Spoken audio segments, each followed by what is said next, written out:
The Mexican Grand Prix qualifying session became the sharpest contrast between the two orange cars in more than a year. Lando Norris delivered a pole lap built on precision, confidence, and an instinctive feel for a McLaren that seemed perfectly glued to the surface of the Autódromo Hermanos Rodriguez. Oscar Piastri, meanwhile, found himself trapped in an unusual kind of uncertainty. 6/10 behind Norris, the largest gap between them since last season at this very track. Mexico's thin air has always tested cars that depend heavily on aerodynamics. And once again, McLaren walked that tightrope. Norris found speed with an aggressive rhythm through the middle sector, where downforce matters most, while Piastri struggled to bring his tyres to life and keep traction where it counted most. Andrea Stella called it losing a few milliseconds per corner. But in a World Championship fight, a few milliseconds can turn into something much larger. Piastri, who still holds a narrow lead over Norris, is now facing the harshest mirror Formula One can offer. A teammate in identical machinery, separated only by the stopwatch. And in Mexico's thin air with tension inside McLaren thick enough to slice, that difference feels like oxygen slowly running out. If you've been following our season-long look at McLaren's title fight, and if you haven't, now's a good time to subscribe. This was the weekend that exposed just how fragile the balance between driver confidence and car behaviour really is.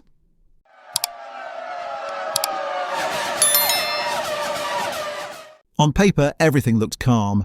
The MCL 39's low drag efficiency made it one of the strongest cars at altitude. Both drivers arrived with near-identical setups through practice. But when the track temperature dropped on Saturday afternoon, their paths began to split. Telemetry told the story.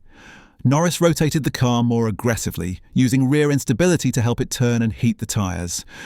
Piastri's smoother, more measured inputs kept the car stable, but the front stayed cold right when he needed them most. That left him waiting at corner exits, delaying throttle application. At over 2,000 metres above sea level, that hesitation cost him momentum all the way down the straights. It doesn't mean his approach was wrong, it just didn't match what the conditions demanded.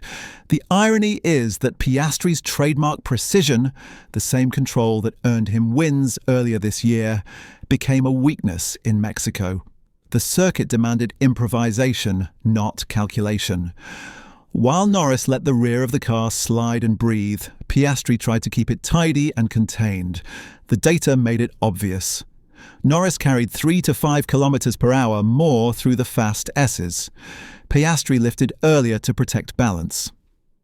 "I'm a bit frustrated with how the session's gone," Piastri admitted afterwards. "There's a lot of things I could worry about, but ultimately, being that far off when you feel like you've done a reasonable job is a difficult place to be." Then he added, quietly but pointedly, "Clearly one of the cars was quick today, so we need to try and work out why I'm not." Those weren't the words of a man lost. They were the words of one trying to make sense of a gap that shouldn't exist. Andrea Stella's post-session comments offered a glimpse of the root cause. Oscar, in qualifying and in the race, he seemed to have a couple of tenths that he was not able to fully realise, the team principal explained. "When the conditions are such that we have low grip, you really need to challenge the car. Lean on the understeer, the oversteer, even the locking. This is an area of his driving that has an opportunity to improve, translated from team language. Piastri was too neat, too respectful of a car that needed to be bullied into submission." It's a subtle but revealing truth about Piastri's driving DNA. Where Norris thrives on chaos, steering with his wrists, sliding the rear to find heat and rotation, Piastri's strength lies in method and accuracy. That difference has always existed between them, but Mexico amplified it. The thinner the air, the less grip the tyres generate, and the more freedom a driver needs to extract performance. The result? Norris's car danced. Piastri's car hesitated. And that's why this weekend felt like more than just a bad Saturday. It was a glimpse into a tension McLaren has tried to keep invisible. Two world-class drivers chasing the same goal with fundamentally different instincts. Norris's confidence has built steadily since mid-season, boosted by upgrades, particularly the new floor and rear suspension package, that seem to suit his driving style. Piastri, by contrast, has found that same evolution making the car edgier than he prefers. At a certain point, setup becomes identity, and identity in Formula One quietly defines hierarchy. In the British press, Norris is described as McLaren's natural leader. In Australia, the conversation has already turned to whether Piastri is being left behind, or worse, whether McLaren's subconscious bias toward its British star is creeping in. The truth is probably simpler. The team follows performance. When one driver hits form, the car naturally evolves around that feedback loop. Not favoritism, just physics. Still, perception matters, and in the paddock, stories gain power faster than cars gain speed. McLaren insists equality remains absolute, and by the numbers that's true. But emotionally, energy always flows toward momentum.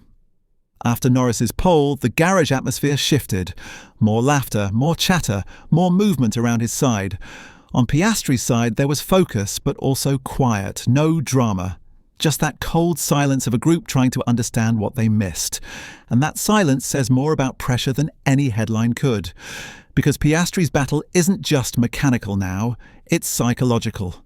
He's still leading the championship, but that gap, both in points and confidence, is shrinking fast.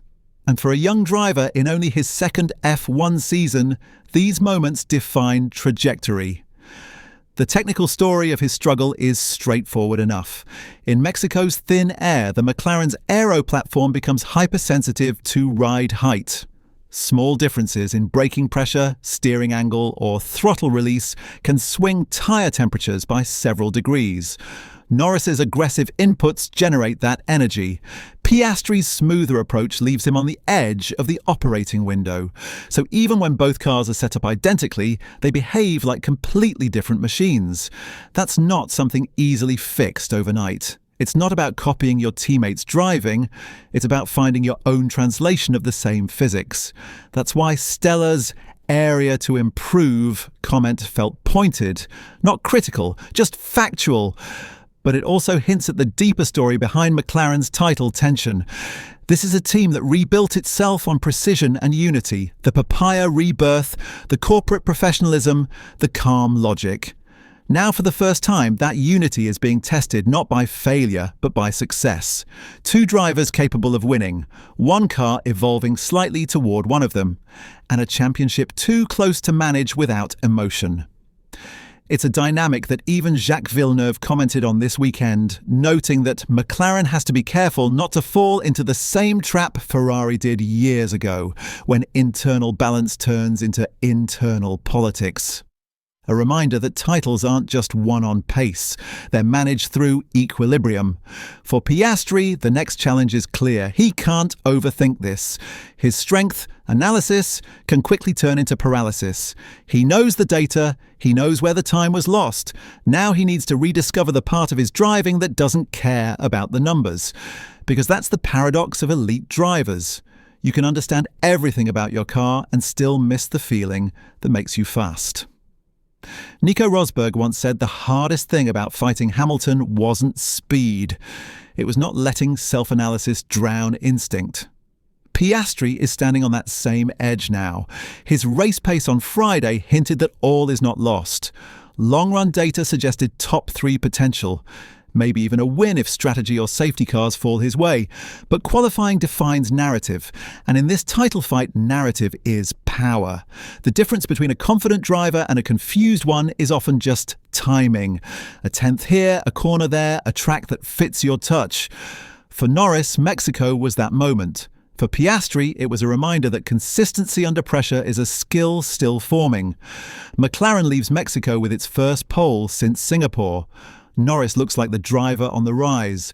Piastri, for all his brilliance, looks human again. And maybe that's fine. Every champion has weekends like this, the humbling ones that sharpen the next victory. But as the season tightens, the question becomes less about car performance and more about emotional resilience. When the air gets thinner, who breathes deeper? Who adapts faster when telemetry can't help anymore? Because Formula One doesn't reward the driver who understands the car best. It rewards the one who understands himself better. So as McLaren packs up from Mexico, one car celebrating, one reflecting, you can't help but wonder, when instinct and analysis finally collide, which version of Oscar Piastri will show up next time?